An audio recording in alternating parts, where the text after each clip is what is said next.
இதுதான் டாபிக், இதை தான் பேசணும். அப்படியே மைண்டில் ப்ரிப்பேர் ஆகிட்டே இருப்பேன். ஜெபத்தை முடிச்சுட்டு வசனத்தில் உட்காந்தா தேவையான வசனங்களை கொடுத்து பேச வைப்பார். அவ்வளோதான். இது ஆவிக்குரிய நம்ம பிரமாணம் பார்த்தோம்ல. போன வாரம் புதிய ஏற்பாடு என்ன பிரமாணம்? பழைய ஏற்பாடு என்ன பிரமாணம்? நியாயப்பிரமாணம். சொல்லுங்க, பழைய ஏற்பாடு என்ன பிரமாணம்? புதிய ஏற்பாடு என்ன பிரமாணம்? ஆவியின் பிரமாணம். மறுபடியும் அந்த வசனத்தை கோட் பண்ணி காமிப்பேன், மறந்துடவே கூடாது. வாழ்க்கையில நிறைய உபதேசங்கள் கலப்படங்கள் வந்திருக்குது. நமக்கு பிரமாணம் இல்லை, இயேசுவின் கிருபை தான், எல்லாத்தையும் அவர் செஞ்சு முடிச்சுட்டாரு, இனி செய்யறதெல்லாம் பாவம் இல்லை அப்படின்னு ஒரு கூட்டம் இருக்குது. ஐயோ, நீங்க அதை பத்தியே பேசிக்கிட்டே இருக்காதீங்க. நீங்க எப்பயோ மன்னிக்கப்பட்டு எப்பயோ ரட்சிக்கப்பட்டீங்க. இப்படிலாம் நம்மளை என்ன செய்ய மந்தமாக்கி விட்டுருவாங்க. ஒவ்வொரு நாளும் ஆண்டவர்களை பயபக்தி என்ன செய்யணும்? மறுரூபம் ஆகி கொண்டே இருக்கணும். நான் ஆகிட்டேன், ரட்சிக்கப்பட்டுட்டேன்னு நினைக்கவே கூடாது. அதனால இப்ப நிறைய கலப்பட உபதேசங்கள் வர்றதுனால இதெல்லாம் உங்களுக்கு சொல்லி கொடுக்கிறேன். இயேசு சிலுவையில மரித்தது உண்மை, அவர் ஏற்றுக்கொண்டா பாவங்கள் மன்னிக்கப்படும். எப்ப? அவருக்குள்ள வாழுகிற வரைக்கும் அந்த மன்னிப்பு நீடிக்கும். அவரை விட்டு வழி விலகுனா மறுபடியும் அந்த பாவங்கள் என்ன செய்ய நம்மளை தொடர்ந்து பிடிக்கும். அப்ப அவருக்குள்ள நம்ம இருப்பதற்கு நம்மளை ஆயத்தப்படுத்தி கொள்ளணும், தகுதிப்படுத்தி கொள்ளணும். ஒவ்வொரு நாளும் பக்தியாய் வாழணும். கர்த்தருக்குள்ள மறுபடியுமாக தேவ வார்த்தைகளை நம்ம கவனிக்க போகிறோம். பாவத்தை குறித்து கடந்த வாரம் பார்த்தோம். பாவத்தை குறித்து ஒரு அறிமுக உரை. அப்ப அதன் காரியங்களை மேலோட்டமாக சில வசனங்களூடாக தேவையான அளவிற்கு போன வாரம் பாவத்தை குறித்த வேதத்தில் சொல்லப்பட்ட காரியங்கள் என்ன. அப்ப பவுல் சொல்றாரு, நியாயப்பிரமாணம் வரலன்னா நான் பாவியே இல்லைங்கிறாரு. நான் பாவம் செய்யல. நியாயப்பிரமாணம் ஒண்ணு வந்ததுனால இது பாவம் எழுதப்பட்டதுனால நான் அதை செய்தா அது பாவம். புரியுதுங்களா?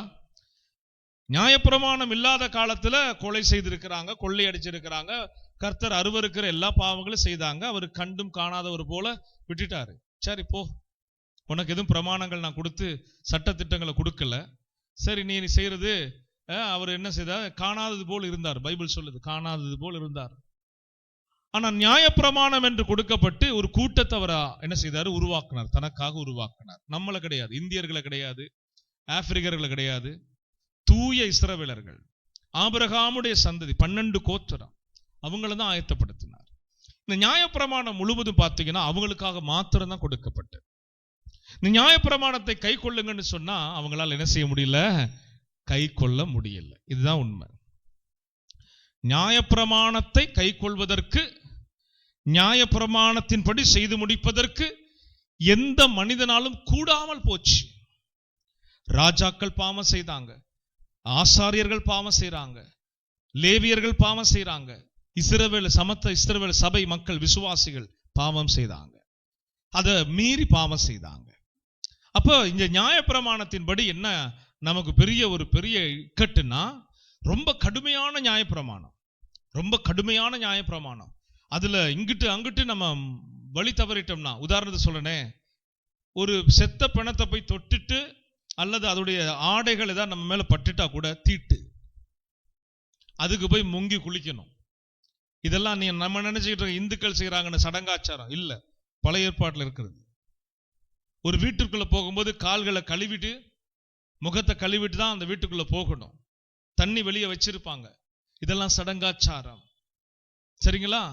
கர்த்தருடைய பிரமாண புஸ்தகங்களை பார்த்தீங்கன்னா ரொம்ப நம்மெல்லாம் இவ்வளவா எழுதி வச்சிருக்கிறார் ஆண்டவர், இவ்வளவுலாம் கடைபிடிக்கணுமா நம்ம நினைப்போம்.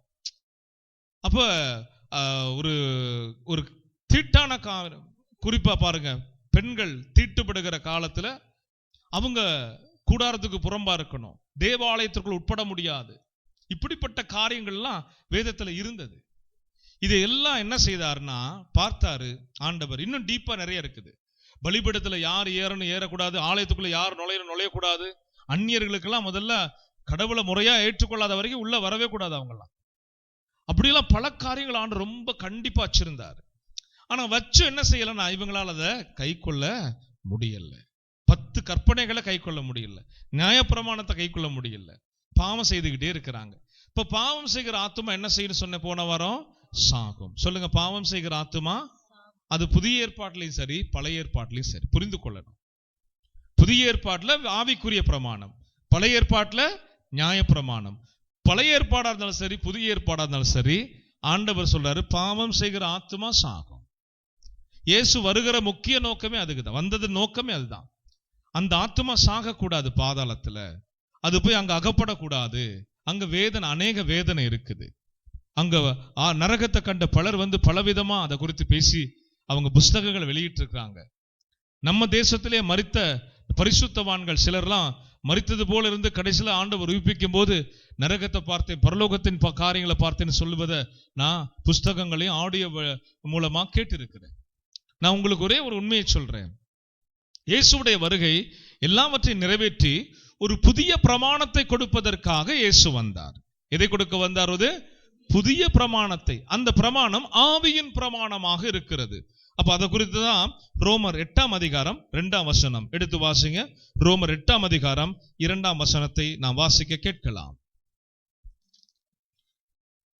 கிறிஸ்து இயேசுவினாலே ஜீவனுடைய ஆவியின் பிரமாணம், கிறிஸ்து இயேசுவினாலே ஜீவனுடைய ஆவியின் பிரமாணம்.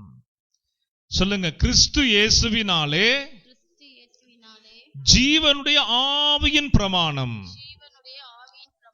ஆமா, இப்ப நம்ம கையில கொடுக்கப்பட்டிருக்கிற புதிய ஏற்பாடு என்னங்க? ஜீவனுடைய ஆவியின் பிரமாணம்.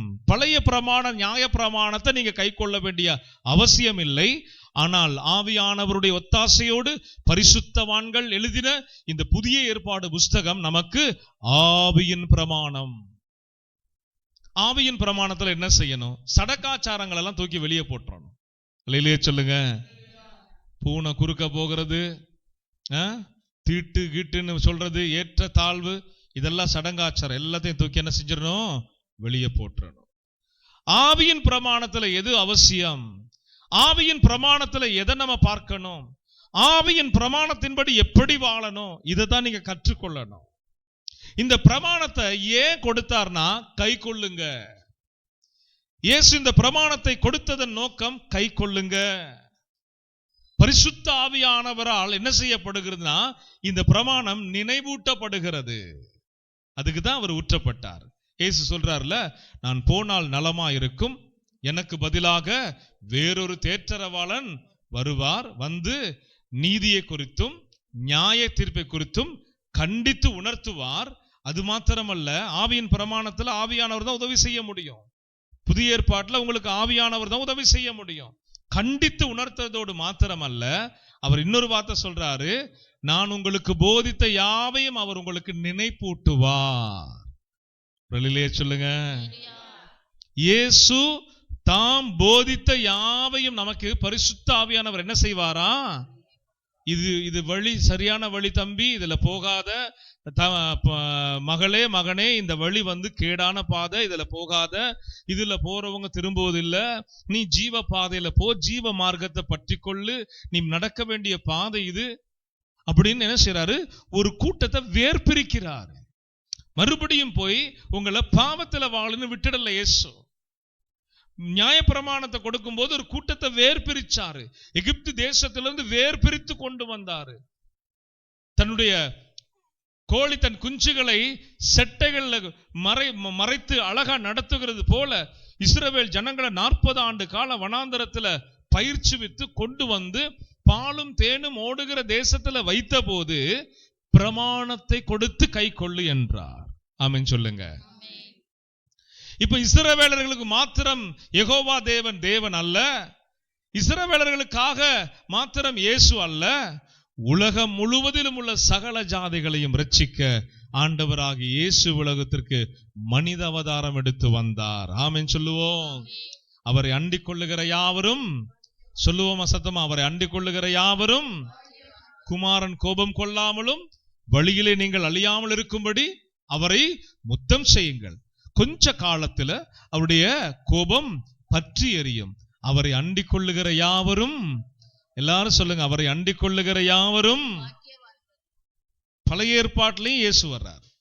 சங்கீதம் 2ஆம் அதிகாரம் 12ஆம் வசனம், சங்கீதத்தின் 2ஆம் அதிகாரத்துல கடைசி வசனம், குமாரனை குறித்து பேசப்பட்ட அதிகாரம். தெளிவு வேணும் நமக்கு. அப்ப இந்த பிரமாணங்களை கை கொள்ளணும். பிரமாணத்தை குறித்து, அந்த பிரமாணத்துல வருகிற அடையாளப்படுத்துற பாவத்தை குறித்து நம்ம இன்னும் தெரிந்து கொள்வது நல்ல விஷயமா இருக்குது. எத்தனை பேருக்கே காவலா இருக்கிறீங்க? இந்த பாவத்திற்காக பாவ பரிகாரம் ஒன்று நடந்தது. 2 கொரிந்தியர் 5:21 எடுத்து வாசிக்கலாம். 2 கொரிந்தியர் 5:21. பாவ பிரமாணத்திலிருந்து ஒரு நீதியின் பிரமாணத்திற்குள் நாம மாறுவதற்கு இயேசு ஒரு விளக்கரையத்தை தந்தார். பாருங்க, 2 கொரிந்தியர் 5:21 வாசிக்கலாம். நாம் அவருக்குள்னா நாம் இயேசுவுக்குள். சொல்லுங்க, நாம். எல்லாரும் சொல்லுங்க, நாம் இயேசுவுக்குள். வாசிங்க. தேவனுடைய நீதியாகும்படி பாவம் அறியாத அவரை. பாருங்க, பாவம் அறியாத அவரை அப்படின்னா பாவம் செய்யாத இயேசுவை. நல்லா கவனிக்கணும். இயேசுவ பாவின்னு ஒரு மனுஷன் மதுரையில பிரசங்கம் பண்றான். இயேசு யாருங்க? பாவின்னு கிடையாது. ஒரு பாவமும் அறியாதவர். தெளிவா சொல்லுதா பைபிள்? அவர் ஒரு பாவமும் அறியாதவர். அந்த அறிதல்னா செய்யாதவர் அர்த்தம். வேதத்தின் நடையில பார்த்தா நான் அறியணும் அப்படின்னா நான் அதை பார்க்கணும், தெரிந்து கொள்ளணும். அப்ப இதெல்லாம் இயேசு என்ன செய்யல. உலகத்துல நம்ம செய்த எந்த பாவத்தையும் இயேசு என்ன செய்யல. அவர் மட்டும்தான் உலகத்துக்கு 100% பரிசுத்தமா வாழ்ந்துட்டு போனார். இப்ப என்ன சொல்றாரு இயேசுன்னா, ஒரு பாவம் அறியாத அவரை பிதா நமக்காக என்ன செய்தாரா? பாவத்தின் சம்பளம் மரணம். இயேசு அதை தான் ஏற்றுக்கொண்டார். பாவம் செய்கிற ஆத்மா சாகும்னா இப்ப இயேசு என்ன செய்யறாருன்னா இடையில குறுக்கிடுகிறார். பிதா இயேசுவ மத்தியஸ்தரா வைக்கிறார். பாவம் செய்கிற மக்களுக்கும் பாவம் இல்லாத பரிசுத்த யெகோவா தேவன், பரிசுத்தவான்கள், தேவதூதர்கள், இந்த இரு தரத்தாருக்கும் நடுவுல ஒருத்தரை சமாதானப்படுத்தும்படி வைக்கிறார். அப்ப சமாதானக்காரனாக இயேசு மாறுகிறார். சமாதானக்காரனாக இயேசு மாறி என்ன செய்யறார்னா, சாத்தானுடைய வல்லமைகளுக்கு ஜனங்களை நீங்களாக்க தடுக்கிறார், தடை கொண்டு வர்றாரு. இவ்வளவு காலம் இந்த ஜனங்கள் பாவம் செய்தாங்க, நீயும் நரகத்துக்கு இழுத்துட்டு போன. ஆனா இப்ப நான் இவங்களுக்காக அந்த பாவத்துடைய சம்பளத்தை நான் பெற்றுக்கொள்ளுகிறேன். இயேசு என்ன செய்யறாரு? சாபத்துடைய, பாவங்களுடைய, அக்கிரமங்களுடைய சம்பளத்தை நான் பெற்றுக்கொள்ளுகிறேன். என் நிமித்தமா இவர்களை என்ன செய்யணும்? நீனு விட்டுடணும். என் நிமித்தமாய் பாதாளம் இனி இந்த ஜனங்களை என்ன செய்யக்கூடாது? மேற்கொள்ளக்கூடாது. என்னுடைய மரணத்தின் நிமித்தமா இவர்கள் இனி அழிவை காண கூடாது. அதனாலதான் பாவம் அறியாத அவர் மேல பாவத்தின் பாரம் வைக்கப்பட்டது. அவர் அங்க சாதாரணமா கொண்டு போய் கொலை செய்ய முடியாது, அவரை சிலுவையில் அடிக்க முடியாது. ஏன் தெரியுமா? அது வேதத்தின்படி நீதியும் கிடையாது, அதே போல பரலோகத்தின் படி அது நீதியும் கிடையாது. நீதியற்ற காரியத்தை என்ன செய்ய முடியாது? ஒரு மனுஷனுக்கு நிறைவேற்ற கூடாது. இப்ப கடவுள் மனித அவதாரத்துல இப்ப நீதியா மரிக்கணும். அப்ப நீதியா இவர் மரிக்கணும்னா ஒரு பரிகாரம் செய்யணும். அப்ப இவர் மேல என்ன செய்யப்பட்டதுன்னா சுமை வைக்கப்பட்டது. நாம செய்த அக்கிரமங்கள், முன்னோர்கள் செய்த அக்கிரமங்கள், பாவத்திற்கு பரிகாரமாக இயேசு என்ன செய்தாரு? இவைகளை நான் ஏற்றுக்கொள்ளுகிறேன், என்னை நம்புகிறவர்களை, என்னை ஆராதிக்கிறவர்களை இனி இந்த தீமைக்கு நான் என்ன செய்வதில்லை, விடுவதில்லைன்னு அவர் முடிவு பண்ணிதான் நமக்காக பழைய ஏற்பாட்டு பிரமாணத்தை நிறைவேற்றி புதிய ஏற்பாட்டுல ஒரு ஆவிக்குரிய பிரமாணத்தை தரும்படி நான் என் இரத்தத்தால் உன்னை மீட்டுக் கொள்ளுகிறேன். இனி நீ என்ன செய்யணும்? என்னுடைய இந்த பிரமாணங்களை கை கொள்ளு என்று சொல்லிதான் இயேசு புதிய ஏற்பாட்டை ஏற்படுத்தி ஆவியின் பிரமாணமாக அதை நமக்கு கொடுத்து நம்மை கை கொள்ளும்படி அவர் என்ன செய்தாரு? பரலோகத்திற்கு சென்று விட்டார். இப்ப வரும்போது என்ன செய்வாரு? கணக்கு கேட்பாரு. இயேசு என்ன செய்வாரு? கணக்கு கேட்பாரு. எப்படி வாழ்ந்த? உன் வாழ்க்கை அமைப்பு எப்படி இருந்துச்சு? பிறனுக்கு விரோதமா நீ என்ன செய்த? உனக்கு உன்னுடைய ஆத்துமாவுடைய ரட்சிப்புக்காக என்ன செய்த? நீ என்னுடைய வார்த்தைக்கு கீழ்ப்படிந்தியா? நான் கொடுத்த என்னுடைய விலையேற பெற்ற ரட்சிப்பை பற்றியே, அதனால நீ என்ன மற்றவங்களுக்கு எப்படி பிரயோஜனமா இருந்த? எல்லாத்துக்கும் கணக்கு கேட்பார். சரிங்களா? அப்ப இது படிப்படியா வளரணும். முதல்ல எடுத்த எடுப்புல வராது நமக்கு. முதல்ல பாவ பிடியிலிருந்து வந்ததுமே ஒரு நம்மளை யாரோ நல்லா கழுவி துவைச்சு ஊற வச்சு அடிச்சு புளிஞ்சது போல ஒரு பெரிய மாற்றம் வந்துடும், ஒரு பளபளப்பு வந்துடும். சொல்லுங்க. நமக்குள்ள ஒரு சுத்திகரிப்பு வந்துடும். சரிங்களா? இப்ப பிசாசு உங்களை குற்றப்படுத்த முடியாது. ஞானஸ்தானத்துக்குள்ளேயும் தேவாலயத்துக்குள்ள வந்ததுக்கு பிறகு பிசாசு என்ன செய்ய முடியாது? கை நீட்டி குற்றப்படுத்த முடியாது. ஏன்னா இயேசு என்ன செஞ்சிட்டாரு? உங்க பாவங்களை மன்னிச்சிட்டாரு. இப்ப நீங்க புதிய மனுஷனா இருக்கிறீங்க. இப்ப இயேசு உங்களை விட மாட்டாரு. ஆனா சாத்தா என்ன செய்வானா, மறுபடியும் அதே பாவத்துல விழுவீங்களா, அதே காரியங்களை செய்வீங்களா அப்படின்னு என்ன செய்வான்? வலை வீசி பிடிக்க பார்ப்பான். அந்த புதிய ஏற்பாடு முழுவதும் அப்படிப்பட்ட அவனுடைய தந்திரங்கள்ல மந்திரங்கள்ல நீங்க மாட்டிக்கொள்ளாதீங்க. நீங்க பரலோக தேவனுடைய வழிகளை பின்பற்றி பரலோகத்துக்கு வாங்கன்னு இயேசு நமக்கு இந்த புதிய ஏற்பாடை ஏற்படுத்தி விட்டு கடந்து சென்றார். அல்லேலூயா சொல்லுங்க. பழைய ஏற்பாடு உங்களுக்கு தெரியுதோ இல்லையோ, பழைய ஏற்பாடு உங்களுக்கு புரியுதோ இல்லையோ, தயவு செய்து இதை பார்த்து கொண்டிருக்கிற உங்களுக்கு சொல்லுகிறேன், ஆவியின் பிரமாணம் புதிய ஏற்பாடு தரோவா உங்களுக்கு தெரிந்திருக்கணும். புதிய ஏற்பாடை நீங்க கை கொண்டே ஆகணும். அல்லேலூயா, அல்லேலூயா, அல்லேலூயா. இதை குறித்து நாம ரோமர் 5ஆம் அதிகாரம் 20ஆம் வசனம், பாவங்களை குறித்தும் பாவத்தின் ஆழங்களை குறித்தும் ரோமர் புஸ்தகம் தான் ரொம்ப அழகா பேசப்பட்டிருக்குது. பவுல் அப்போஸ்தலர் அவர்கள் மிக நேர்த்தியாக அதுல நிறைய காரியங்களை பதிவு செய்திருக்கிறார். வாசிக்கலாமா? 5:20 வாசிங்க. மேலும் மீறுதல் பெருகும்படிக்கு நியாயப்பிரமாணம் வந்தது. கவனிச்சிங்களா? நியாயப்பிரமாண காலத்துல நியாயப்பிரமாணத்தை கொடுத்துட்டு மீறக்கூடாதுன்னு தான் கர்த்தர் வலியுறுத்தினாரு. ஏதேன் தோட்டத்துல அங்க ஒரு பிரமாணம் வைக்கப்பட்டது. கிட்டத்தட்ட பார்க்க போனா இது 3வது பிரமாணம்.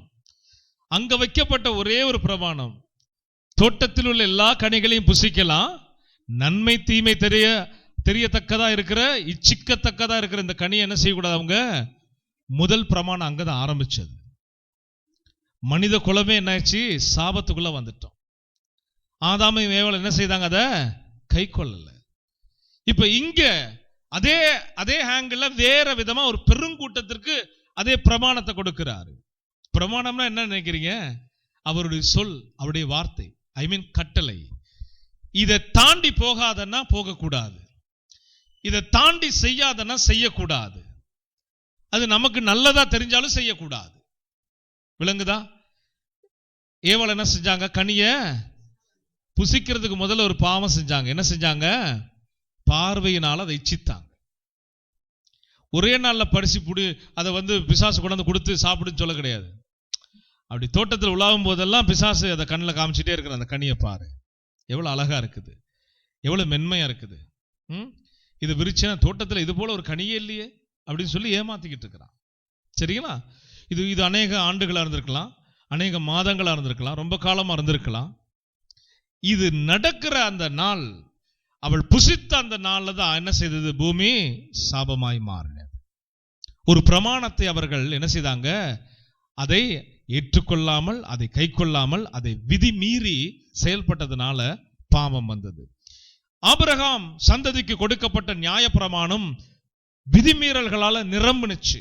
அப்ப வசனம் பாருங்க, மீறுதல் பெருகும்படிக்கு நியாயப்பிரமாணம் வந்தது. சரிங்களா? வந்தது. அடுத்தது வாசிங்க, அப்படி தொடர்ந்து வாசிங்க. அப்படி இருந்தும் பாவம் பெருகின இடத்தில் என்ன பெருகிற்று? பாவம் பெருகின இடத்தில் அப்படின்னா எங்கன்னா இஸ்ரவேல். நியாயப்பிரமாணம் இஸ்ரவேல் ஜனங்களுக்கு தான் கொடுத்தாங்க. புரியுதுங்களா? விஷயம் பாருங்க, டீப்பா போடும். நியாயப்பிரமாணம் யாருக்கு கொடுத்தாங்க? இஸ்ரவேல் ஜனங்களுக்கு.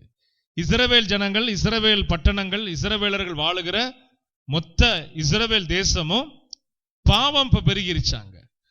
பாவம் பெருகுன அங்க என்ன பெருகுதான்? இங்க வசனம் சொல்லுது, கிருபை அதிகமாய் பெருகிச்சு. இயேசு அங்க அதிகமா என்ன செய்தாரு? பெருகினார். இத உல்டாவா சொல்ற ஒரு கூட்டம் இருக்குது, சொல்லி கொடுக்கிறேன், கவனிங்க. பாவம் பெருகிற இடத்துல கிருபை பெருகுயா, அப்பனா அதை டேக்கிள் பண்ணிரும் அப்படிமா. புரியுதுங்களா? நீ ஒரு பாவம் செய்யறல்ல, ஓகே, பைபிள் சொல்லுது பாரு, பாவம் பெருகின இடத்துல கிருபை பெருகிற்று. இப்ப என்ன சொல்றான் அவனுடைய உபதேசம்? என்னன்னா, நீ பாவம் செய்தாலும் இப்ப பாவம் இல்ல. புரியுதுங்களா? இப்ப நீ செய்யறதெல்லாம் என்ன இல்ல? பாவம் இல்ல. ஏன்னா அது நியாயப்பிரமாணம், அதை இயேசு சரி செய்துட்டாரு. இப்ப வந்து கிருபையின் பிரமாணம், கிருபையின் காலம் இல்ல ஆவியின் பிரமாணம். கிருபையின் காலம், கிருபையின் காலத்துடைய முதுகெலும்பு எங்க இருக்குன்னா ஆவியின் பிரமாணத்துல இருக்குது. கிருபை வேணும்னா ஆவியின் பிரமாணத்தை கை கொள்ள வேண்டும். கிருபை வேண்டும் என்று சொன்னால் ஆவியின் பிரமாணத்தின்படி வாழ வேண்டும். இது நிறைய பேருக்கு கசக்கும். குறிப்பா இந்த ஹைப்பர் கிரேஸ் அப்படின்னு சிங்கப்பூர்ல இருந்து புறப்பட்ட ஒரு கள்ள உபதேசம். அவங்கெல்லாம் மிகுதியான கிருபை அப்படின்னு ஒரு ஊத்தாப்பத்தை ஊத்துவாங்க பெருசா தோசைக்கல்ல. அப்படி என்னடா அதுல விசேஷம்னா என்ன வேணாலும் செய்யலாம், அது வந்து பாவம் இல்லை. அதெல்லாம் பாவம்னா நம்ம எப்படி வாழ முடியும்? நீங்க செய்யறது பாவம்னு நம்புறீங்களா? ஏசு அதெல்லாம் ஜெயிச்சிட்டாரு சிலுவையில. பாவம் பெருகுன இடத்துல கிருபை பெருகுதியா, அதனால நீ செய்யி, என்ன இல்லைங்க, அது பாவம் இல்லை. நீ பாவம் செய்தா அது சொல்ல அது என்ன இல்ல, பாவம் இல்லை. ஒருத்தன் எழும்புனா சிங்கப்பூர்ல ஒரு சீன ஒருத்தன், அவன் எழுதின புஸ்தகம் பைபிளை காட்டில விற்பனையா இருக்குது. அதை படிக்கிறவன்லாம் பைத்தியக்காரனா இருக்கிறான். நம்ம போய் உபதேசம் பண்ணா, எந்த காலத்துல நீ இருக்கிற? நாங்கெல்லாம் கிருபையின் காலத்துல இருக்கிறோம் ஐயா, எல்லாம் மன்னிக்கப்படுகிறது. எல்லாம் என்ன செய்யப்படுகிறதா? மன்னிக்கப்படுகிறதா. அதனால அவன் பாவத்துல இருப்பான். அப்ப தெளிவு வேணும், நல்லா கவனிக்கணும், தெளிவு வேணும். ஆவியின் பிரமாணம் சத்தியம், ஆவியின் பிரமாணம் ஒரு பட்டயம், ஆவியின் பிரமாணம் பக்திக்குரியவைகள், ஆவியின் பிரமாணம் கர்த்தருக்கு முன்பதாக நடுங்குதல். அதுக்குதான் முதல்ல சங்கீதம் 2:12 சுட்டி காமிச்சு. அப்ப குமாரன் கோபம் கொள்ளக்கூடாதுன்னா நம்ம என்ன செய்யணுமா? அவரை முத்தம் செய்யணுமா.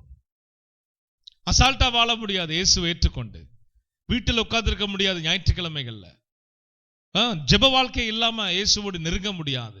வசனங்களை வாசித்து கை கொள்ளாம இயேசு உங்களுக்கு மரணத்துல பரலோக ராஜ்யத்தை கொடுக்க முடியாது. கீழ்ப்படிதலுக்கு தான் ஆவியின் பிரமாணம். கீழ்ப்படிக்கிறவராக அவர் இருந்தாரு, நாமும் கீழ்ப்படிக்கிறவர்களாக இருந்தா தான் பாவம் செய்ய மாட்டோம். பாவத்துல நிறைய வெரைட்டி இருக்குங்க. எதெல்லாம் பாவம்னு சொல்லி பார்த்தா ரொம்ப எளிதா பாருங்க. நான் பாவி இல்லை அப்படின்னு நினைச்சாலே பாவமா?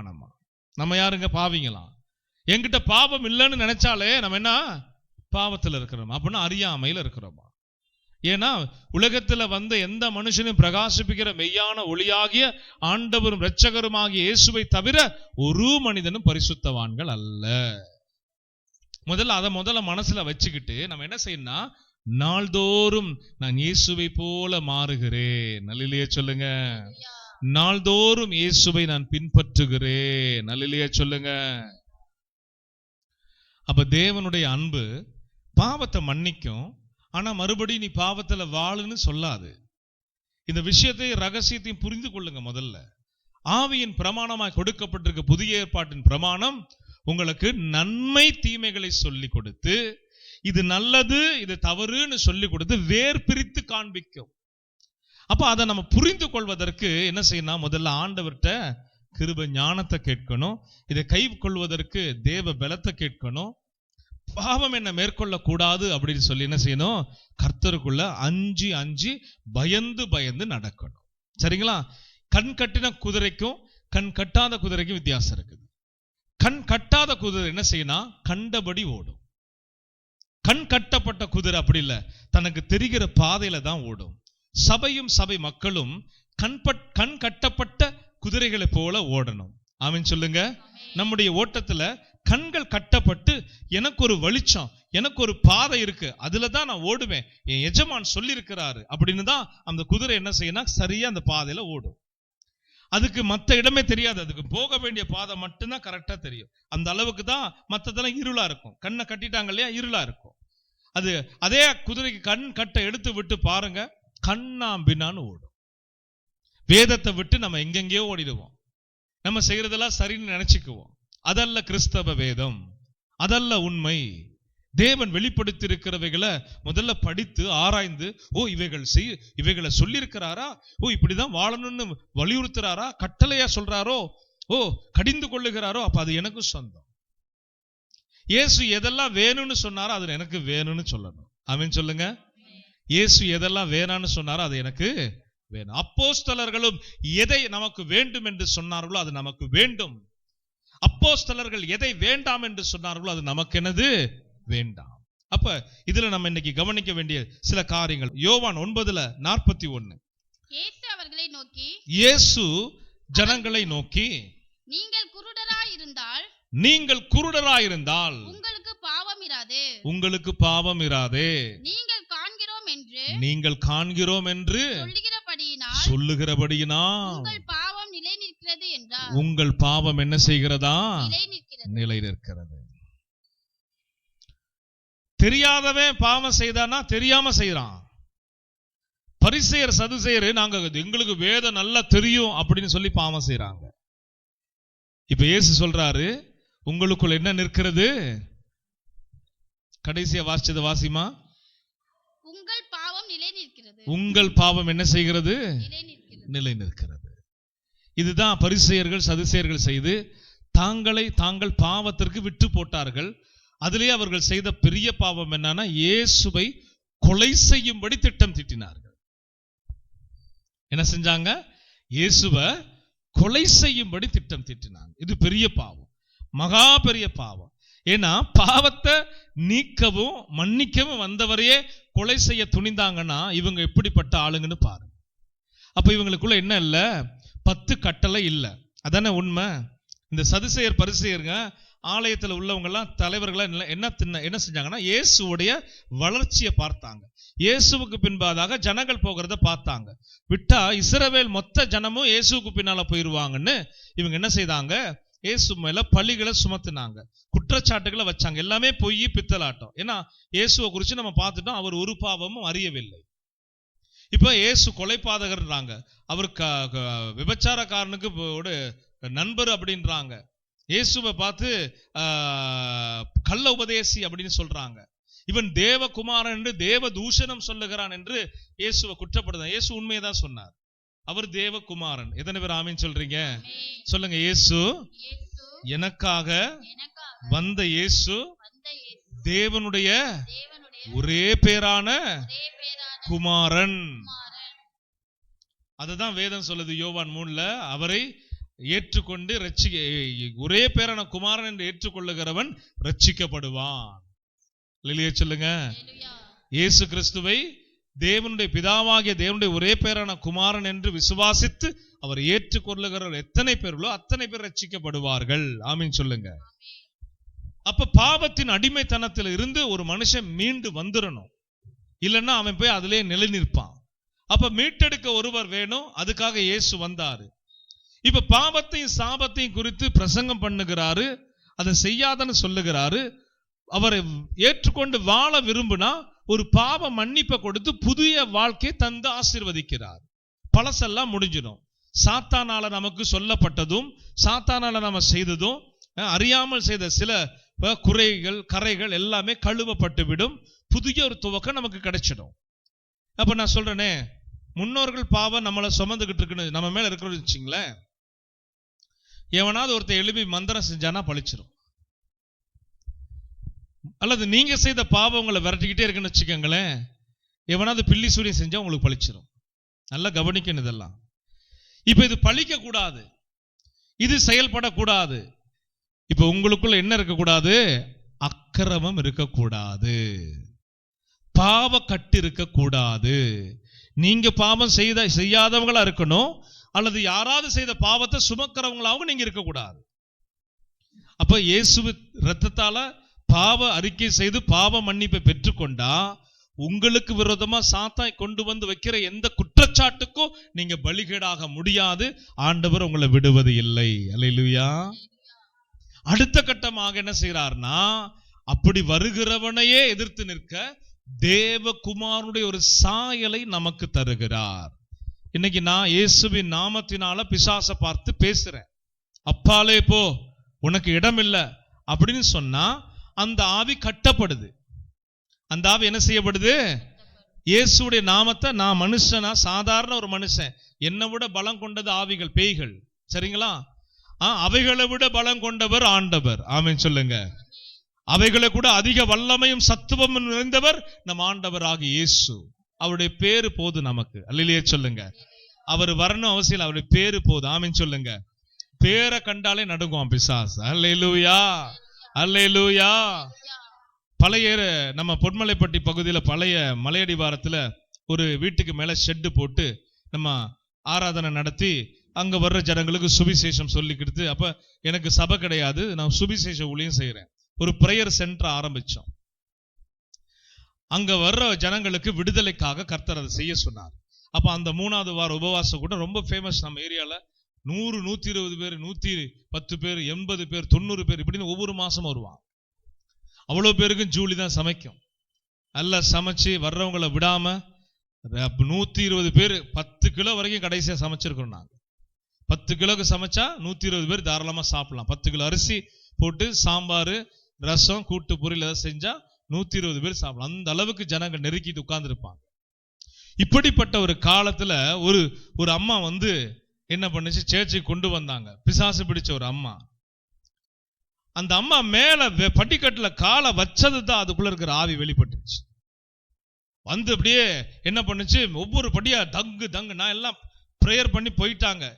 நான் அடுத்தது போய் ரிலாக்ஸ் பண்ணிட்டு சாப்பிடணும். இது பாட்டுக்கு வந்தது. நான் ஸ்டேஜ் கிட்ட நின்றுகிட்டு இருக்கிறேன்.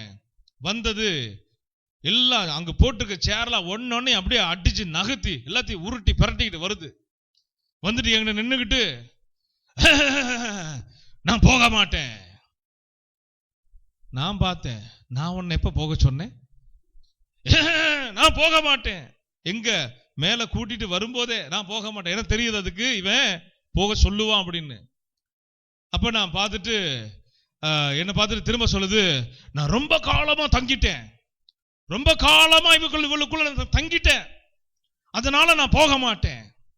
நான் அதை பார்த்து, நீ ரொம்ப காலமா தங்குறதுக்கு எதுனா 5 ஸ்டார் ஹோட்டலா? அப்படி மேலே எங்களையும் பார்த்துச்சு.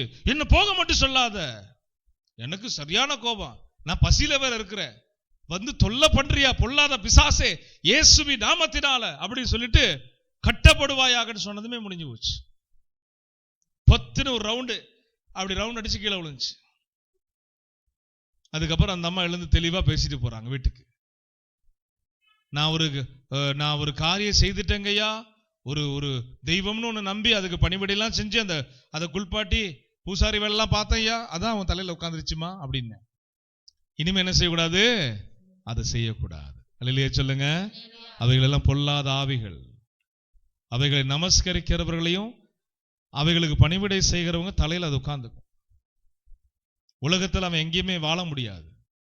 அவன் கால் வைக்கிறது ஒரே ஒரு இடம் மனிதர்களுக்குள்ளதான், ஆத்மா மேலதான் வைக்கிறான். அதனாலதான் பிசாசு ஜனங்களை இரையாக்குறான். அவன் வாழ்றதுக்கு இரையாக்குறான். இதான் சிம்பிள் லாஜிக்கே தான். ஏன் பாவம் செய்யணும், செய்ய வைக்கிறான். பாவம் செய்த உடனே அவன் மேல, அந்த ஆத்மா மேல அதிகாரம் வந்து உடனே பாதாளத்திலிருந்து ஒண்ணு வந்து ஏறி வந்து இந்த பாவம் செய்யற மனுஷனுக்குள்ள குடியிருக்கும். அதுவும் அவன் ரட்சிக்கப்பட ஆண்டவர் மன்னிச்சுட்டாரு, ரத்தத்தால கழுவப்பட்டுட்டா அந்த ஆவி போயிடும். இது போய் வறண்ட நிலங்களை சுத்தி அடிச்சு பார்த்துட்டு தங்க இடமில்லாம விட்டு வந்த வீட்டை போய் மறுபடியும் பார்ப்போன்னு, இயேசு ரத்தத்தால கழுவப்பட்டவன் ஒழுங்கா இருக்கானா, பரிசுத்தமா இருக்கிறானா, பக்தியா வாழ்றானா, பாவம் செய்யறானா போய் பார்த்துட்டு வருவோன்னு. ஏன்னா இதுதான் கால் வைக்க முடியாது, இது குடியிருக்க முடியாது, எங்கேயுமே தங்க முடியாது. இயேசு என்னைக்கு ஜெயிச்சாரோ அன்னைக்கு முடிஞ்சு சாத்தானுடைய ஆட்டம் எல்லாம். உடனே திரும்ப வந்து பார்த்து அந்த வீடு அலங்கரிக்கப்பட்டு, பாவம் செய்து பாவத்தின் சம்பளத்துக்கு அவர் ஏதுவா இருந்தா இந்த ஆவியும் தங்கும், விட்டுட்டு போன ஆவியும் தங்கும். இது போய் ஒரு டீலு, இதை விட மோசமான இன்னும் பொல்லாத 7 விதமான ஆவிகளை கொண்டு வந்து சேர்ந்து தங்கும். அப்ப அந்த மனுஷனுடைய முன்னிலைமையை காட்டிலும் பின்னிலைமை அதிக கேடுள்ளதா இருக்கும். இதை யார் சொன்னாரு? இயேசு சொன்னாரு. ஏன் இயேசு சொல்ல வேண்டியதானே, நான் விடுதலையாக்கிட்டேன் ஒன்னும் கவலைப்படாத அப்படின்னு சொல்ல வேண்டியதானே. ஜோடித்திருக்கிறதை பார்த்தால், பாவத்தினால் அந்த மனிதன், விடுதலையான மனிதன் மறுபடியும் ஜோடித்திருக்கிறதை பார்த்தால் கர்த்தர் சொல்லுகிறாரு, அதிக கேடு உனக்கு. இதுதான் ஆவியின் பிரமாணம். இது புரியலையா? இது உபதேசம் பண்றது இல்லையா சபைகள்ல? அதிக கேடான யாதொன்றையும் செய்யாதே என்று விடுதலையான பெதஸ்தா குளத்திலே விடுதலையான மனிதனுக்கு கர்த்தர் பேசவில்லையா? இனி பாவம் செய்யாத என்று கையும் களவுமாய் பிடிக்கப்பட்ட விபச்சாரக்கார பெண்ணை கர்த்தர் ஆலோசனை சொல்லி அனுப்பவில்லையா? அவர் சொன்னவைகளை நினைப்பூட்டுகிறது தான் நியாயப்பிரமாணம், ஆவியின் பிரமாணம். இயேசு சொன்னவைகளை நினைப்பூட்டுவதுதான் ஆவியின் பிரமாணம். ஆவியானவர் இருந்தா சொல்லி கொடுப்பாரு, இது நல்லது, இது கெட்டது, இது செய்யாத. விளங்குதுங்களா? இதுதான் உண்மை, பைபிள் படி இதுதான் உண்மை. சரிங்களா? அப்ப இதுல நம்ம இன்னொரு விஷயத்தை கொஞ்சம் ஆழமா பார்க்க போகிறோம். வெளிப்படுத்தின விசேஷம் 18:4-5 வாசிங்க. பாருங்க, ஒரு பொல்லாத பேய்களை, ஒரு கூட்டத்தை ஆண்டவர் ஒரு பெண்ணுக்கு ஒப்பாக பேசுறார். ஒரு பெண்ணுக்கு ஒப்பாக பேசுறார். வெளிப்படுத்தின விசேஷம் 18:4-5 நம்ம வாசிக்க கேட்கலாம். பின்பு வேறொரு சத்தம் வானத்திலிருந்து உண்டாக கேட்டு அது என் ஜனங்களே நீங்கள் அவளுடைய பாவங்களுக்கு உடன்படாமலும் அவளுக்கு நேரிடும் வாதைகளில் அகப்படாமலும் இருக்கும்படிக்கு அவளை விட்டு வெளியே வாருங்கள். பிசாசின் தந்திரங்களை விட்டு வெளியே வாருங்கள். பேயை குறிச்சு அவள் இவள்னு ஆண்டவர் அங்க பேசுறார். அந்த பேய் கூட்டத்தை அதுக்கு ஒரு இனம் வச்சிருக்கிறார், பெண் இனத்தை வச்சிருக்கிறார். பேய ஒரு பெண்ணுக்கு ஒப்பாக அவர் என்ன செய்யறார், அந்த இடத்துல பேசுகிறதை பார்க்க முடியுது. அவள் செய்கிற காரியம், அவளுடைய தீர்மானத்தின்படி நீங்க நடக்காம, அவளுடைய வலையில நீங்க அகப்படாம சிக்காம புதிய ஏற்பாடு போதிக்குது. என்ன சொல்லுதுங்க? வாசிங்க. பின்பு வேறொரு சத்தம் வானத்திலிருந்து உண்டாக கேட்டேன்.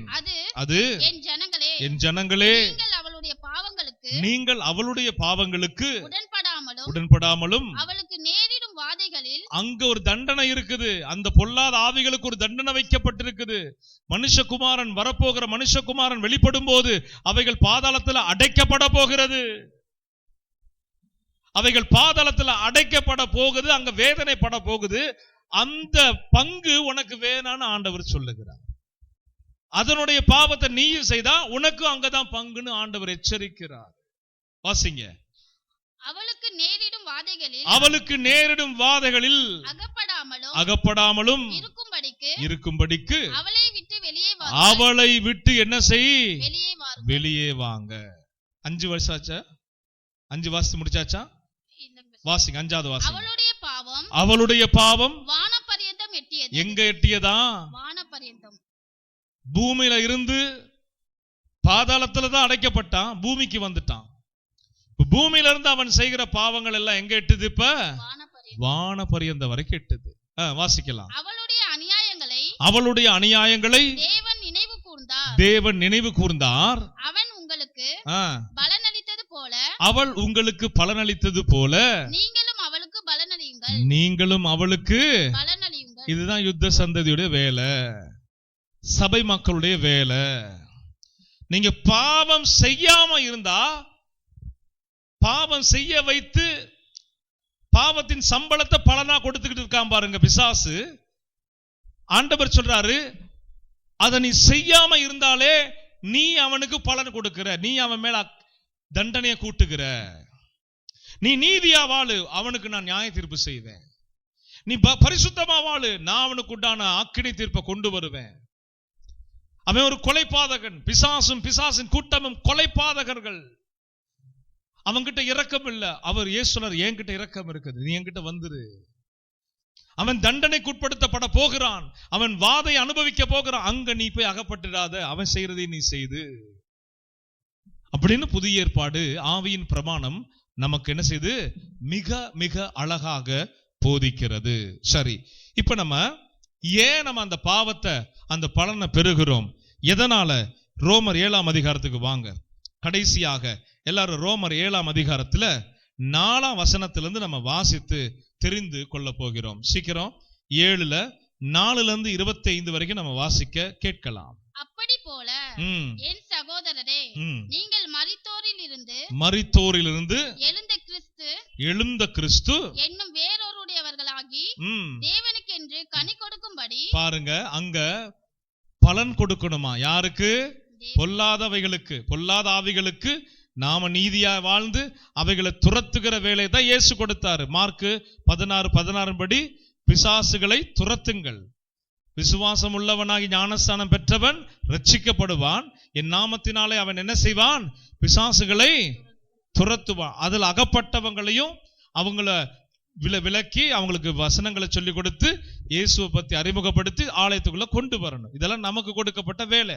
இதுதான் ஊழியக்காரங்க தான் செய்யணும்னு நினைக்க கூடாது. ஊழியக்காரங்களை விட சபை மக்களுக்கு தான் அதிக பொறுப்பு இருக்கணும். சரிங்களா? அப்ப இப்படிப்பட்டவைகளை செய்கிற ஒரு கூட்டத்தை ஆண்டவர் அடையாளம் காண்பிச்சுட்டு இன்னொரு புறம் சொல்றாரு, வேற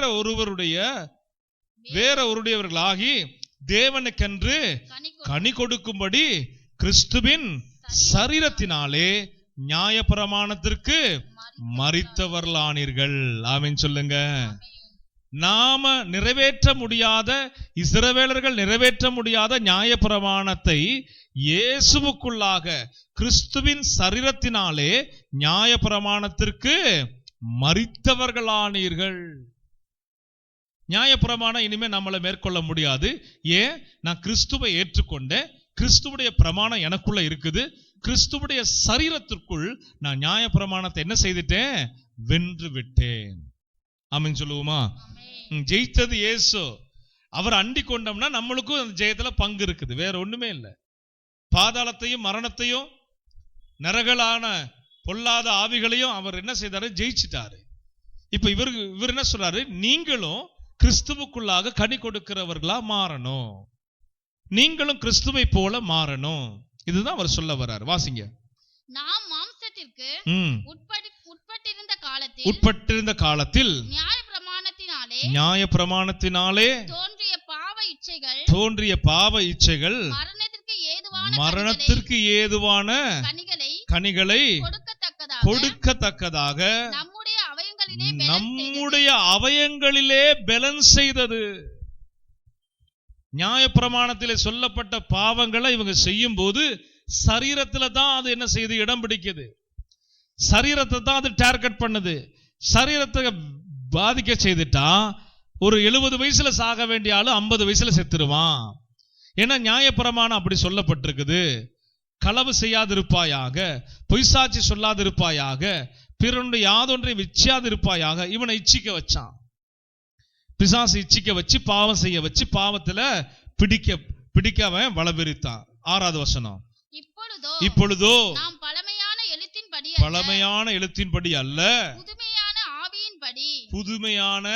ஆவியின்படி. இப்ப இப்படி சொல்ற, புதுமையான ஆவியின் பிரமாணத்தின்படி. ஒரு நிலையிலே சொல்லுங்க. ஆவியின் பிரமாணத்தை குறித்து தானே பார்த்துக்கிட்டு இருக்கிறோம். புதுமையான ஆவியின்படி ஊழியம் செய்யத்தக்கதாக நம்மை கட்டியிருந்த நியாயப்பிரமாணத்திற்கு நாம் மரித்தவர்களாகி அதில் நின்று அந்த பிரமாணத்தின் பாவங்களுக்குள்ள நம்ம இல்ல. இயேசுவை ஏற்றுக்கொண்டுட்டோம்னா, இயேசுடைய இரத்தத்தால பாவரிக்கை நமக்கு செய்து மன்னிப்பு வழங்கப்பட்டுருச்சுன்னு சொன்னா, நாம பழைய நியாயப்பிரமாணத்தின் அடிமைகள் அல்ல, நியாயப்பிரமாண பாவத்திற்கும் அடிமைகள் அல்ல. ஆமென் சொல்லுங்க. அடுத்த வசனம். ஆகையால் என்ன சொல்லுவோம்? நியாயப்பிரமாணம் பாவமோ அல்லவே, பாவம் இன்னதென்று நியாயப்பிரமாணத்தினால் அறிந்தேனே அன்றி மற்றபடி அறியவில்லை. இச்சியாதிருப்பாயாக என்று நியாயப்பிரமாணம் சொல்லாதிருந்தால் இச்சை பாவம் என்று நான் அறியாதிருப்பேனே. நல்லா கவனிச்சு பாருங்க, நல்லா கவனிச்சு பாருங்க. அழகா சொல்றாரு, இச்சியாதிருப்பாயாக என்று நியாயப்பிரமாணம் சொல்லாதிருந்தால் நான் இச்சிக்கிறது பாவம் என்று இல்லையே. இப்ப இததான் ஒரு பாயிண்ட பிடிச்சுக்கிட்டு, இப்ப நியாயப்பிரமாணம் தான் எடுத்தாச்சே. ஒரு கூட்டம் என்ன சொல்லுதுன்னா, இப்ப நீ இச்சிக்கிறது இச்சை அல்ல. விஷயம் புரியுதுங்களா? எப்படி தந்திரமா பிசாசு பேசுறான் பாருங்க. ஊழியர்கள் வடிவில் நிறைய இருக்குங்க, யூடியூப்ல இருக்குதுங்க. கேட்டு கெட்டு போயிடக்கூடாதுக்காக பிரசங்கம் பண்றேன். ஆண்டவர் ஏவினதை சொல்லி கொடுக்கிறேன். யூடியூப்ல இருக்குது, தூர தேசங்கள் இதெல்லாம் பேசுறாங்க, வெளிநாடுகளில் பிரபலமாகிட்டு இருக்குது. அங்கதான் அதிக ஆட்டம் பாட்டம் கொண்டாட்டம்லாம் நடக்குது. தயவு செய்து கவனமா இருக்கணும். பக்தி விருத்திக்கு ஏதுவானதுதான் திருச்சபை. பயபக்தியோடு தான் சபைக்குள்ள வரணும், பயபக்தியோட வீட்டுக்கு போயிடணும். ஆமென் சொல்லுங்க. இந்த களியாட்டங்களுக்கு சபைக்குள்ள வேலை இல்லை, கிண்டல் கேலிகளுக்கு வேலை இல்லை, பொல்லாத உலக பிரகாரமான காரியங்களுக்கு சபைக்குள்ள என்ன இல்ல, வேலை இல்லை. ஒரு மனிதன் இருந்தார் இங்க சபையில, மனுஷனுக்குள்ள இச்சையின் ஆவி. சபைக்குள்ள இருக்கிற வர்ற மக்கள் எல்லாம் பார்க்கறதெல்லாம் இச்சையோடு. ஜெபம் பண்ண எப்படா இருந்தாலும் போவான்னு கர்த்தரே கொண்டு போனார். ஆமென் சொல்லுங்க, அல்லேலூயா சொல்லுங்க. எங்க வந்து இச்சை? சபைக்குள்ள வந்து இச்சை. இங்க யார் இருக்கிறாரு? பிரம்மாண்டமான கடவுள் இருக்கிறாரு. பயம் இல்லை. என்ன இல்லைங்க? மனக்கண்ணு அடைக்கப்பட்டுடுச்சு, மனக்கண்ணு குருடாக்கப்பட்டுடுச்சு. அதனால இச்சை தலை தூக்கி ஆடுது. எங்க வந்து ஒடுக்கணுமோ இச்சைய அங்க வந்து அலைய விடுறது சபைகளுக்குள்ள நடக்குது. நான் வெளிப்படையா பேசுறேன், சபைகளுக்குள்ள இந்த காரியம் நடக்குது. நான் இல்லைன்னு சொல்லவே மாட்டேன். நான் அநேக சபைகளுக்கு போயிட்டு வந்திருக்கிறதுனால என் அனுபவபூர்வமா சொல்றேன். இப்படிப்பட்டவைகளுக்கு நீங்களும் நம்ம சபை திருச்சபை ஜனங்களும் இதை கேட்டுக்கொண்டிருக்கிறவங்களும் என்ன செய்யணும்? விலகி உங்களை பாதுகாத்து கொள்ளணும். உதாரணத்துக்கு சொல்லட்டுமா? லட்சணமா உடுத்திட்டு போகணும் நல்லது, பார்வைக்கு அழகா உடுத்திட்டு போகணும் நல்லது, கவர்ச்சியா உடுத்திட்டு போறது நல்லதா? எவனையாவது கவுக்கலாம் இல்ல எவளையாவது கவுக்கலான்னு உடுத்திட்டு ஆலயத்துக்குள்ள போறவே நல்லவனா? இச்சை. விஷயம் புரியுதுங்களா? அது பாவம். அப்ப அதை தலைவிரிச்சு ஆட விட்டுட்டு அப்புறம் அங்க என்ன நடந்தா என்ன? உபவாச கூட்டம் நடந்தா என்ன? நல்ல ஞாயிற்றுக்கிழமை ஆராதனையில அநேகரா இருந்தா என்ன? பாவம். பாவத்தின் சம்பளம் மரணம். சில சபைகள்ல நான் வெளிநாடுகளை பார்த்திருக்கிறேன். ஞாயிற்றுக்கிழமை ஃபேஷன் ஷோ நடக்கும். என்ன பாரு, என் அழக பாரு. அவியாத அக்னி அவங்களுக்காக வைக்கப்பட்டிருக்குது. பெண்களுடைய ஆடை ஆபரணங்கள், அவங்களுடைய அழகு அக்னி சுட்டரிக்கப்படுவீங்க ஒரு நாள். ஆலயத்துல வந்தா அப்ப வீட்டுல என்ன நிலைமையில நீ கிடப்ப? போற வர்ற வழிகள்ல உன் ஆடை அலங்காரம் எப்படி இருக்கும்? ஒரு திருமண ஃபங்க்ஷனுக்கு போனா நீ சும்மாவா வருவ? யாரா இருந்தாலும் சரி, நான் சொல்றேன், எச்சரிக்கையா இருக்கணும். கடவுளுடைய ஸ்தலங்களே நீங்க இவ்வளவு அசட்டை செய்வீங்கன்னா அப்போ கடவுளில் ஆராதிக்காத இடங்களை நீங்க எப்படி இருப்பீங்கன்னு நாங்க தெரிந்து கொள்ள முடியாதா? உலகத்தானுக்கும் உனக்கும் என்ன வித்தியாசம்? விபச்சாரக்காரனுக்கும் விபச்சாரக்காரிக்கும் வித்தியாசம் என்ன? ஆவியின் பிரமாணத்தை கை கொள்ளணும். அவைகளுக்கு விலகி வாழதான் ஆவியின் பிரமாணம். தொடர்ந்து வாசிங்க. பாவமானது கற்பனையினாலே சபையும் பெற்று சகலவித இச்சைகளையும் பாருங்க. அவர் ஸ்டேட்மெண்ட் கொடுக்கிறார், எண்ணில் நடப்பித்து. இயேசுவை ஏற்றுக்கொள்ளவதுக்கு முதல் அவர் நல்ல படித்தவர், வேதத்தை கற்றுக்கொண்டவர்.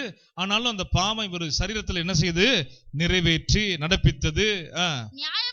நியாயப்பிரமாணம் இல்லாவிட்டால் அது பாவம் செத்ததா இருக்கும். இல்ல, இதெல்லாம் எடுத்து போதிக்கிறாங்க இன்னைக்கு.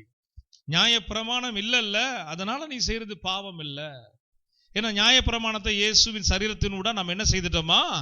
அதுக்கு மரித்தவர்கள் ஆனீர்கள் சொல்லிருச்சு பைபிள். அது 7:4 அப்படிதான் சொல்லுது இல்லையா? நியாயப்பிரமாணத்துக்கு மரிச்சுட்டோமா? இப்ப இவன் என்ன பிடிச்சுக்கிறான் பாயிண்ட்னா, இங்க பவுல் சொல்றாருல, நியாயப்பிரமாணம் எனக்குள்ள இருந்தும் பாவம் எனக்குள்ள பலம் கொண்டதில்ல.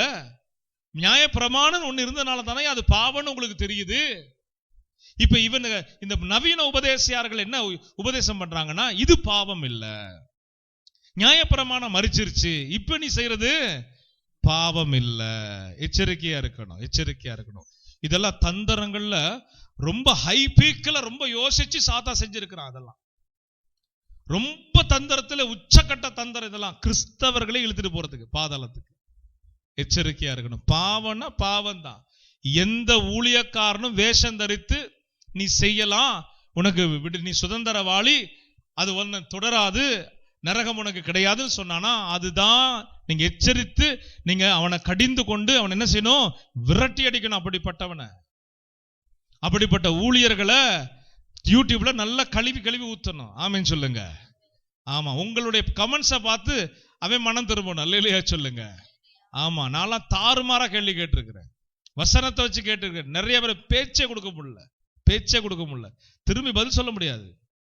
வசனத்தை வச்சு நறுக்குன்னு கேட்பேன். நல்லா உரைக்கிற மாதிரி கொஞ்சம் கடிந்து அப்படியே கேட்பேன், பதிலே வராது, ஓடியே போயிடுவாங்க, என்ன பிளாக் பண்ணிட்டு போயிடுவாங்க. எதுக்கு இதை சொல்றேன்னா, ஜனங்களை தப்பு வைக்கணும். அந்த வேலையில தான் ஊழியக்காரன் இருக்கணுமே தவிர, ஜனங்கள் போய் விழுகிறதற்கு இவங்க காரணக்காரா இருந்தா ஜனங்களை விட பிசாசை விட அதிக கொடுமையான தண்டனை இப்படிப்பட்ட ஊழியர்களுக்கு வைக்கப்பட்டிருக்குது. தெரிந்து கொள்ளணும். தொடர்ந்து வாசிங்க. முன்னே நியாயப்பிரமாணம் இல்லாதவனா இருந்தபோது நான் ஜீவனுள்ளவனா இருந்தேன். கற்பனை வந்தபோது பாவம் உயிர் கொண்டது. பாருங்க, நியாயப்பிரமாணம் வந்ததும் தான் அவங்களுக்கு பாவம்னு தெரியுது. அப்ப அதுக்கு முன்னால் அவங்க செய்ததெல்லாம் என்ன தெரியல அவங்களுக்கு. இஸ்ரவேல் ஜனங்களுக்கு ஆண்டவர் சொல்றாரு, அண்ணன் தங்கச்சி திருமணம் நடக்க கூடாது, நிறைய அடுக்கடுக்கா வெளியரங்கமா பேசுறாரு. அப்ப அவங்களுக்குள்ள என்ன இருந்திருக்குது, சோதம் குமார பாவம் இருந்திருக்குது.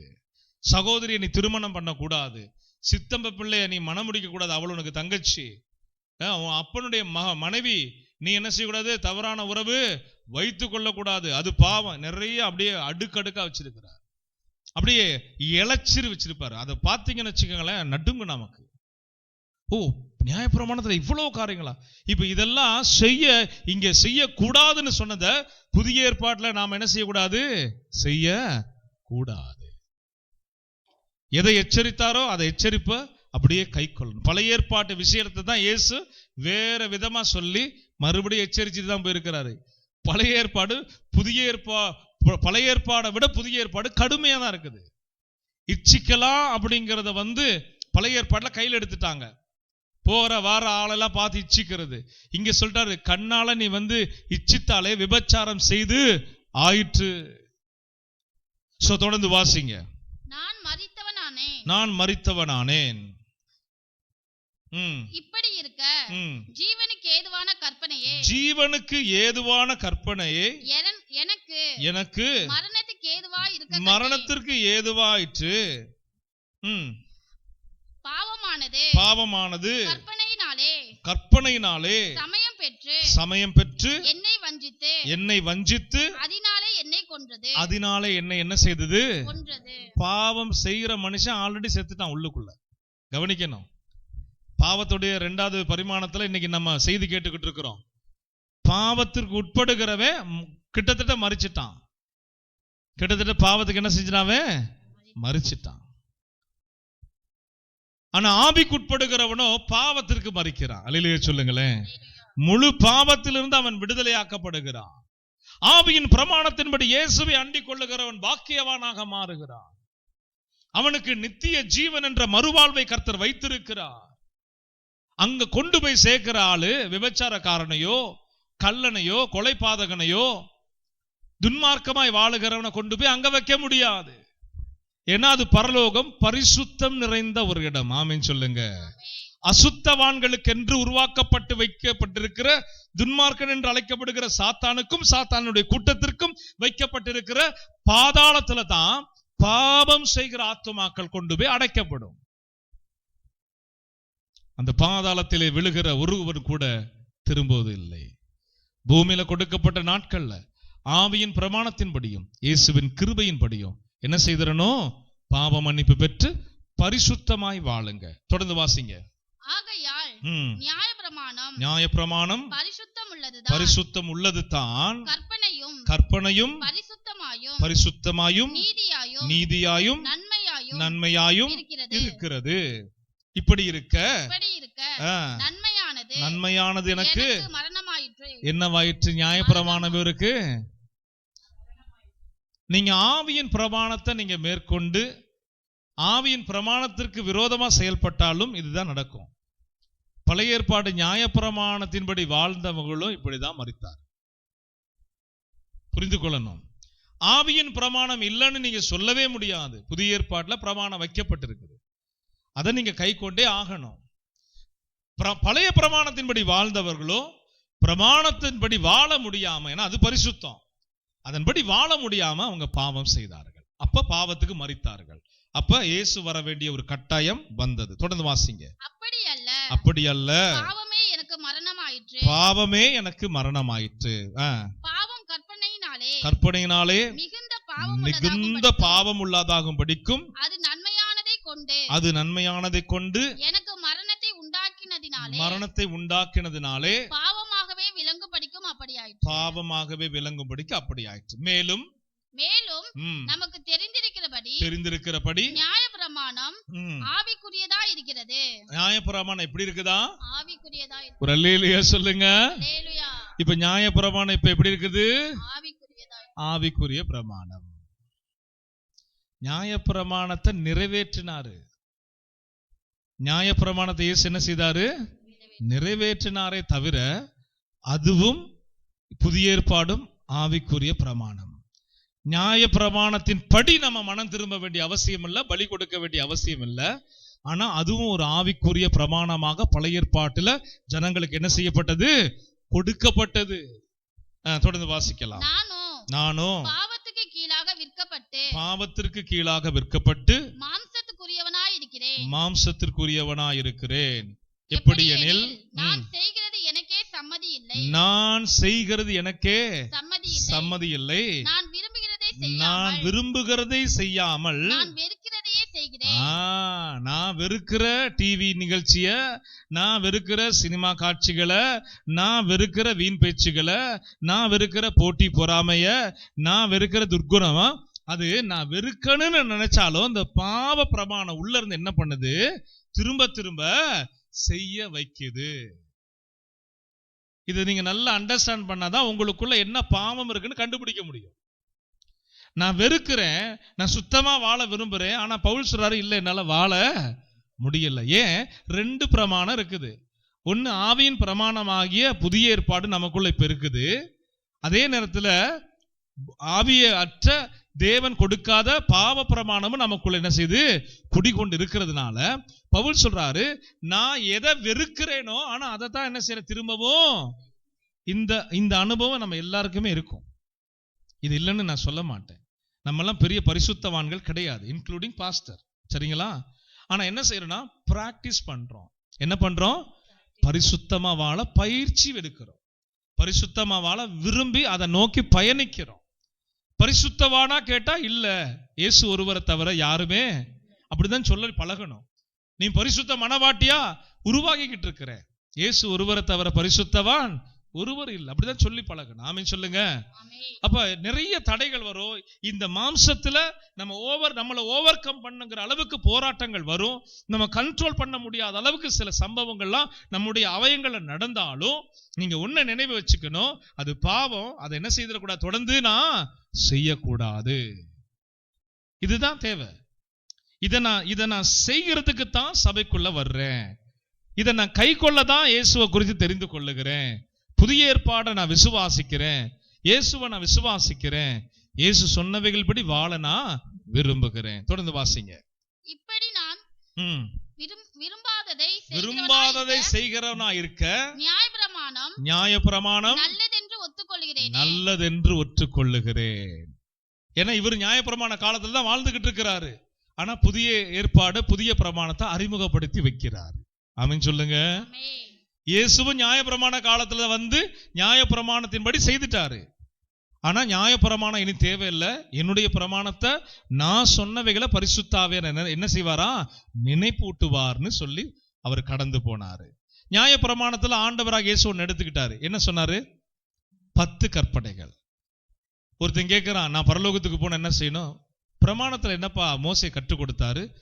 10 கட்டளைகள். அப்ப அதை கை கொள்ளு.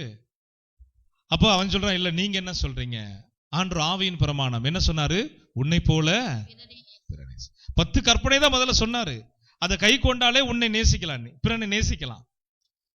இப்ப அவன் கை கொள்ள மனதா இல்ல. அப்ப அவன்கிட்ட குறையும் இருக்குது, அவன் தெரிஞ்சுக்கவும் ஆசைப்படுறான். ஆண்டவர் 10 பிரமாணத்தை சுருக்கமாக்கி உன்னை போல பிறனை நேசி. கடவுளுக்கு பயந்துட்டா பரலோகம் நிச்சயங்க. இப்ப கடவுளுக்கு பயப்படுறவே ஒரு இடத்துல சாட்சியா வாழணும். எங்க? பிறனுக்கு முன்பதாக சாட்சியா வாழணும்.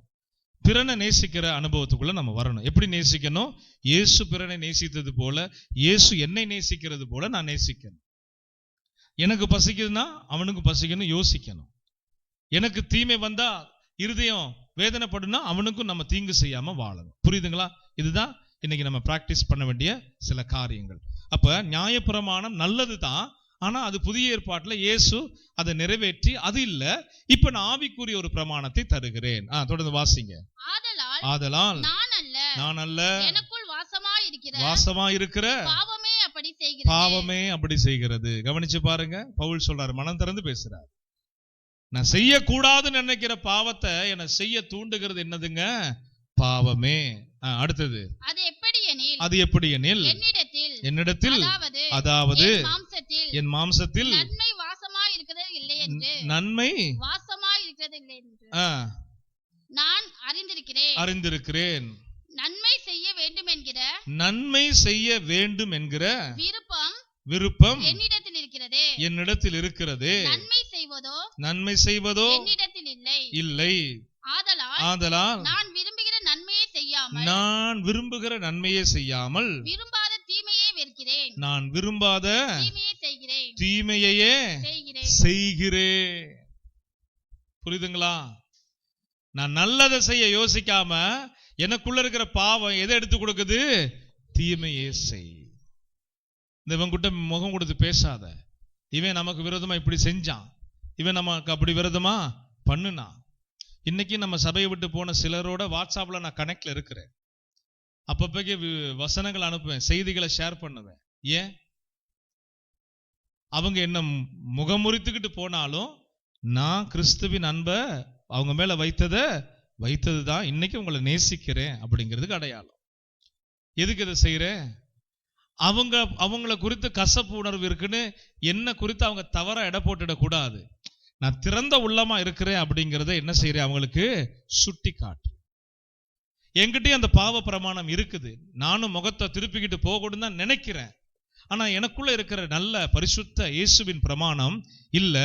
இருந்தாலும் அதை சகிச்சுக்க, நீ அவங்களை என்ன செய்ய? ஆசீர்வதி, நேசி என்று நல்ல பிரமாணம், பரிசுத்த பிரமாணம் எனக்கு கற்றுக் கொடுக்கிறது. அப்பதான் நான் உங்களுக்கு கற்றுக் கொடுக்க முடியும். அல்லேலூயா, அல்லேலூயா சொல்லுவோமா? தொடர்ந்து வாசிங்க.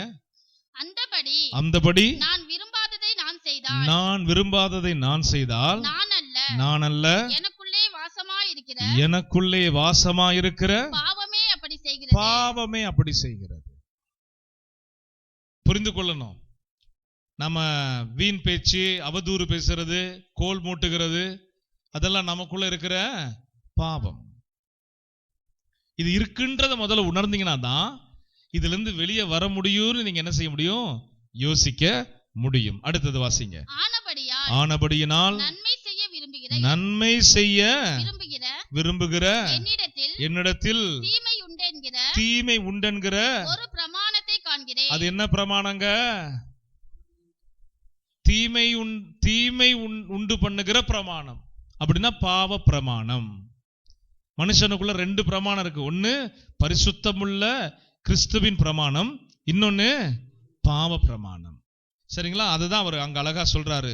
பாவமே அப்படி செய்கிறது, என்னிடத்தில் தீமை உண்டென்கிற ஒரு பிரமாணத்தை காண்கிறேன். பாவ பிரமாணம். வாசிங்க. ஆகிலும் உள்ளான மனுஷனுக்கு ஏற்றபடி தேவனுடைய நியாய பிரமாணத்தின் மேல் பிரியமாயிருக்கிறேன். ஆகிலும் மனதின் பிரமாணத்திற்கு விரோதமாய் போராடுகிற வேறொரு பிரமாணத்தை என் அவயங்களில் இருக்க காண்கிறேன். இதுதான் பாவத்தின் நிலை. நமக்குள்ள பாவம் எப்படி குடிகொண்டிருக்கிறது பாருங்க. விட்டு கொடுக்க முடியலையா? பாவ பிரமாணம். இன்னும் சில காரியங்கள் இச்சிக்குதா? பாவ பிரமாணம். இன்னும் என்ன நீங்க தடுமாறுகிறீங்க? ஆண்டவர் சொல்லுகிறாரு, ரெண்டுமே உனக்குள்ளதான் இருக்குது. என் பரிசுத்த பிரமாணம் இயேசு எனக்கு வேணும்னு நீ நினைக்கிற, இன்னொரு புறம் இயேசு விரும்பாததை செய்யற. உனக்குள்ள ரெண்டு பிரமாணம் தூண்டிக்கிட்டே இருக்கும். பாதாளத்துக்கு கொண்டு போய் நிறுத்துகிற வரைக்கும் அது ஓயாது. அதே நியாய பிரமாணத்தின்படி சுத்தமுள்ள ஆவியின் பிரமாணமும் உங்களுக்குள் இருந்து அது என்ன செய்யும்? உங்களுக்குள்ள தூண்டுதலை கொண்டு வந்து கொண்டே இருக்கும். நீ சுத்தமாய் வாழு, நீ கர்த்தருக்கு பயந்து வாழு, இந்த பிரமாணத்துக்கு நீ உட்பட்டு வாழுன்னு அது உங்களுக்குள்ள அமர்ந்து சொல்லி கொண்டே இருக்கும். நீங்க எந்த பக்கம் அதிகம் சாயிறீங்களோ அந்த பக்கமா போய் சேர்ந்துடுவீங்க.